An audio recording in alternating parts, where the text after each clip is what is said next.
Olá, humanoides, tudo bem com vocês? Hoje vamos para mais um review de Mandaloriano, vamos para o quarto episódio, mais um bom episódio para quem pega a zoeira. Vamos aqui comentar, hoje eu vou trazer o review do Alexandre, tá? Hoje o Alexandre vai falar mais sobre um pouco do review, vou trazer mais as notas, rápidos, breves comentários, mas vamos falar desse quarto episódio. Episódio que Mandaloriano nunca nos decepciona, né? Pode cair o ritmo, pode melhorar o ritmo, mas é sempre um episódio bom de assistir e que expande o universo de Jornada das Estrelas. Então, se você quer saber do nosso review, nossa opinião, então continua, clica, compartilha, se inscreve no canal se ainda não é inscrito e rola a vinheta.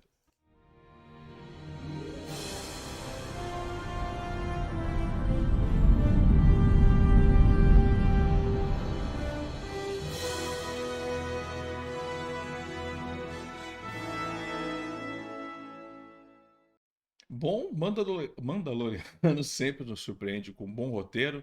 Esse foi um episódio de aventura, então assim, ele sempre vem com uma aventura, né? Sempre vem com uma história a contar. Pode ser uma história pequena, pode ser uma história grande, mas sempre tem um arco dentro do próprio universo de Star Wars que ele vai agregar, né? Ou você traz atores antigos para interpretar novos personagens, né? Como ele fez isso hoje, o Alexandre vai comentar melhor daqui a pouco. Ou você pega a própria história do grupo e da Bo-Katan e você expande, porque são personagens que são do universo de Star Wars, né? Mando nesse episódio não ficou tão em foco, eles exploraram mais outro lado, mas eu adorei porque eu quero saber a história de Star Wars de diferentes pontos de vista. E, meu, Mandaloriano, Jon Favreau tá fazendo um excelente trabalho. E como a gente fala bastante da nota do MDB, né, antes do review do Alexandre, vamos falar aqui um pouquinho, vamos falar, trazer para vocês. O sexto não, né? Olha hoje aqui, o quarto episódio vem com a nota de 7.9. Melhorou do episódio passado, né, de 7.2. E óbvio que eu estou fazendo esse vídeo um pouco atrasado, vocês já estão vendo que o próximo episódio é o 8.6, porque realmente o nível de ação é melhor. Eu sinto que a galera, quanto mais ação, mais a nota sobe. Então parece que a gente está avaliando mais a ação em tela, não a história em si. E a história desse episódio, ela é muito boa. Por exemplo, o próximo episódio, para mim, é mais ação. Não agrega tanto a história, mas esse já, por exemplo, tem mais história, pro próprio que o Alexandre vai comentar daqui a pouquinho.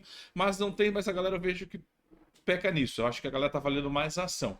Mandaloriano sempre tem muita ação, sempre eu não tenho o que criticar disso, de ação, efeitos visuais, como nesse episódio. Por exemplo, a própria cena de resgate do Grogu, né, com o Jedi, eu achei que ficou muito boa, porque sempre agrega a essa história, a gente saber como foi que o Grogu saiu de lá, como o Grogu sobreviveu, né, como foi pro personagem em si. Então, assim, isso eu não tenho em reclamar. Eu quero mais disso. A gente pode ver até de próprio Naboo, o ator que interpretou o Jar Jar Binks trouxeram de volta como Jedi para salvar. O que tá aqui neles também são aí um retrofuturísticos de símbolos africanos. Assim, eu gostei muito desse episódio. Ele agrega muito ao canon de Star Wars, então tá de parabéns. Eu gostei muito. A nota aí tem para mim poderia ser um pouco mais alto, mas tá de parabéns. Mais um episódio bacana. Vou trazer agora o review do Alexandre, porque vou deixar mais ele falar mais sobre esse episódio e depois a gente volta para encerrar. Fala aí, Ale, como foi o episódio para você? Oi, Amandu. This is the way. Olá, pessoal. O negócio é o seguinte. É... Tô fazendo a avaliação desse episódio. Eu tô emocionado, gente. Porque muita gente que não é muito dentro de Star Wars vai achar um episódio normal, assim, né? Mas para quem conhece a cultura dos mandos, meu Deus, esse episódio tem muita, mas muita coisa. Apesar de ter sido um episódio mais curto, ele tem muita coisa. Vamos lá. Vou tentar lembrar de tudo. Por exemplo, é muito legal ver que está crescendo o clã, não o clã, o grupo de Mandalorianos que estão se juntando e crescendo cada vez mais, né? E até me impressionou que o garoto é o filho do Paz Vizsla, né?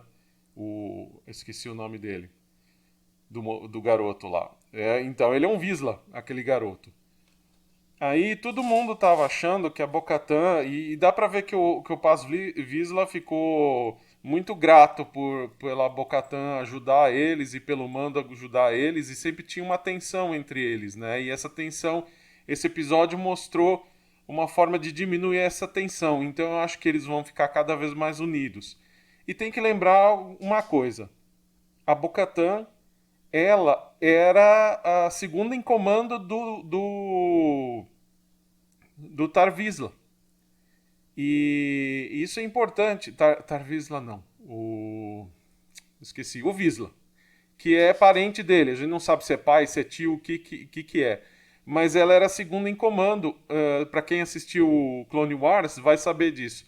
Ela era a segunda em comando e ela criou as corujas da noite, os Night Owls, depois que o Maul matou o Vizsla e tomou controle do Sabre Negro e dos Mandalorianos, né? Então aí teve toda essa treta. Mas para quem lembra disso, o grupo que a Bo-Katan lá dos Vizsla, que era o Death Watch, né? O símbolo deles era tipo, parecia um pterodátilo, alguma coisa.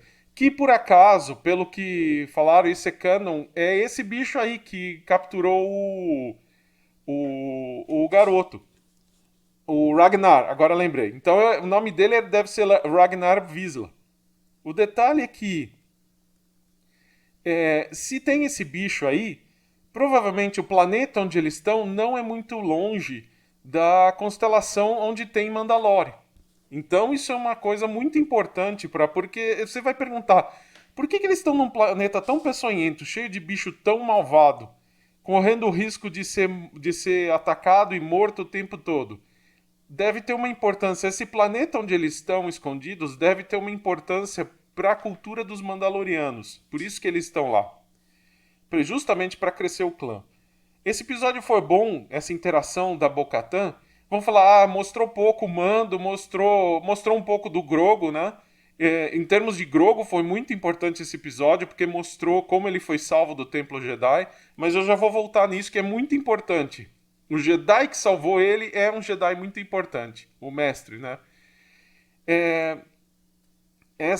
Mostrou toda essa integração e mostrou como a Bo-Katan está sendo integrada e está reconhecendo o senso de família que ela perdeu quando ela não conseguiu trazer o Sabre Negro e perdeu todo o grupo dela, né? E ela ficou sozinha. Então, isso é bem importante. A questão também é mostrar o Grogu treinando e ela lidando com o Grogu como se fosse quase uma mãe do Grogu. E isso é muito importante. Talvez já tem gente shippando os dois, né? O Mando e o Din Djarin, a Bo-Katan, Bo-Din, Din-Bo, coisa desse tipo.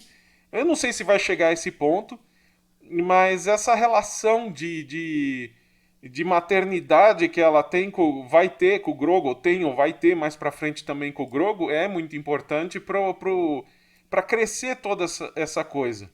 E ela mesmo, pelo visto, no final do episódio, ela mesmo estava acreditando que ela viu o mitossauro. Tanto que ela perde o Ombreira. E aí, na hora que a Armoreira vai fazer a nova Ombreira, perguntando se ela quer que faça com as corujas da noite, né, com o símbolo das Night Owls, ela pergunta se não pode fazer com o do mitossauro, porque ela fala que viu o mitossauro e a própria Armoreira não acredita muito, né?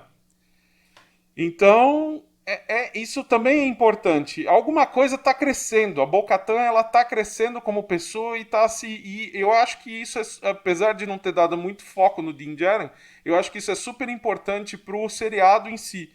Porque pode mostrar uma relação. Olha o docinho aqui, meu gatinho. Pode mostrar uma relação futura entre os dois. Pode mostrar algo grande crescendo ali. Uma parceria até mesmo com o Paz Vizsla, né? E o filho dele, né, o Ragnar Vizsla, né? Que mais? O mostrando, agora vamos pro Jedi que salvou o Grogu.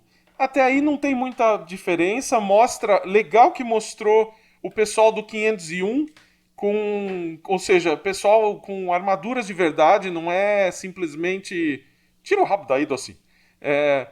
Não é simplesmente o CGI. Era um pessoal com armaduras mesmo. E do 501. E quem fez a voz dos clones é o próprio Temuera Morrison, né? Então isso é excelente, né? O próprio ator que fez a voz dos clones nos filmes fez a voz que é o Boba Fett, né? Fez a voz dos clones nesse pedaço do episódio. E esse Jedi, esse mestre Jedi, ele é canon. Agora não lembro direito do nome do Jedi, que eu não anotei, dessa vez eu não anotei nada. Mas esse mestre Jedi, sabem quem é o ator? É o ator que fez o Jar Jar Binks. Para se redimir, eles deram um papel de mestre Jedi para ele, não só no Mandaloriano. Existe uma série, não sei se da Disney ou de que canal, que ele fez um bootcamp, né, de Jedis, né? E ele foi o apresentador como esse mestre Jedi, entendeu? Então ele é meio que canon do mundo de Star Wars. É um dos mestres Jedi que não estava no conselho Jedi lá em cima, né? Mas ele era um dos mestres que justamente cuidava das crianças e dos Padawans no Templo Jedi. Então tem toda a lógica, é uma inserção excelente nossa, mostra que o ator tá lá e é o ator do Jar Jar Binks, né? Isso é fantástico. Isso, um monte de gente nos Estados Unidos está assim dando pulos de alegria por mostrar o Ahmed Best, é o nome do ator. Então foi muito bom essa cena, muito bom, e agora a gente sabe como o Grogu foi salvo, né? Então assim, pra cultura, pra tudo que tá acontecendo dos Mandalorianos, eu achei fantástico. Foi um dos episódios que assim que por vários pequenos detalhes, não é algo grande que aconteceu num ponto específico, mas por vários pequenos detalhes do episódio, eu fui tendo aqueles arrepios de satisfação, sabe? Que legal! Então eu achei excelente, excelente mesmo. Bom, basicamente essa é a minha avaliação. Espero que vocês tenham gostado e tchau, tchau!